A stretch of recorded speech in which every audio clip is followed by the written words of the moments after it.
Part 2 of the video series for troubleshooting my downshifting issue. I don't think the root cause is this shepherd hook spring right there, because watch, let me simulate what my issue is first off. I'm in neutral, so I'm going to put it down into first. I'm going to very lightly let go of the shift lever and watch the pawl, this piece, get stuck. All right, it's hung up right there on the shifter drum. I don't think it's the shepherd's hook, because if I just squeeze in here and push back on the shepherd's hook, I'm kind of moving the pawl off of that tooth there. And if the shepherd's hook was the problem, the pawl would come right down. So that's not the case. Next, let's test the play in the pawl. So I'm going to use this little hook here, and I'm just going to push on the end of the pawl. And there's no play in it, so that's good. I'm pushing, and there's no in and out movement at all with the pawl. Let's zoom in right here on this shaft in the middle of the pawl. So we're again back in neutral, and the shift lever is right in the middle state. Let me downshift into first, lightly let go of the shift lever.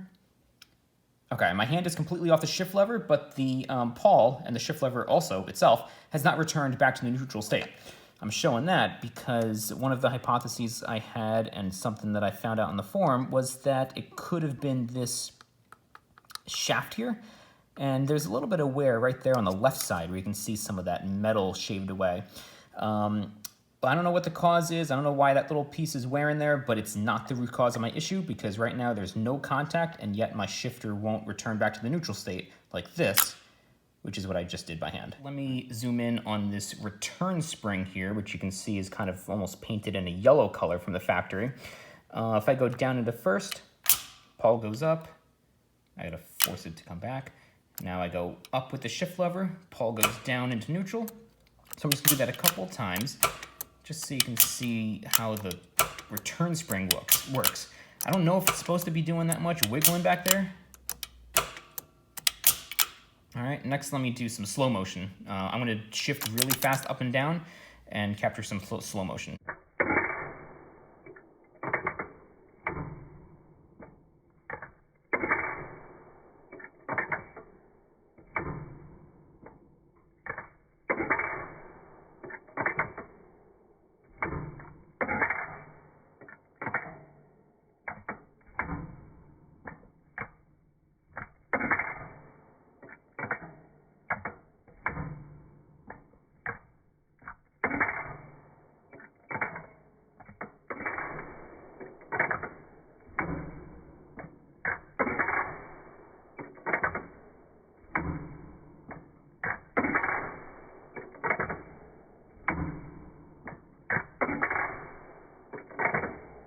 Next and last, I'm gonna do a quote-unquote test of the springiness of this return spring back here. Again, the one marked in yellow. So I'm gonna put the shifter down into first, kind of create a gap there. And I'm just gonna get my screwdriver under here on top of that post, and I'm gonna twist the screwdriver. All right, I know it's hard to convey force on camera, but it's got springiness. Now there's a gap there. Okay, now let's test the bottom part of the spring here. Let's go up to simulate an upshift.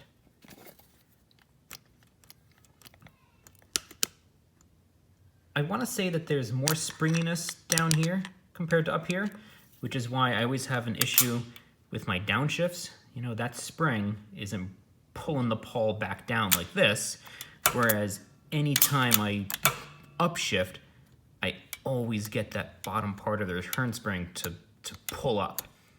So my investigation so far is honing in on this return spring here. I took out the shepherd's hook, so the pawl is not engaging with the shift drum over on the right.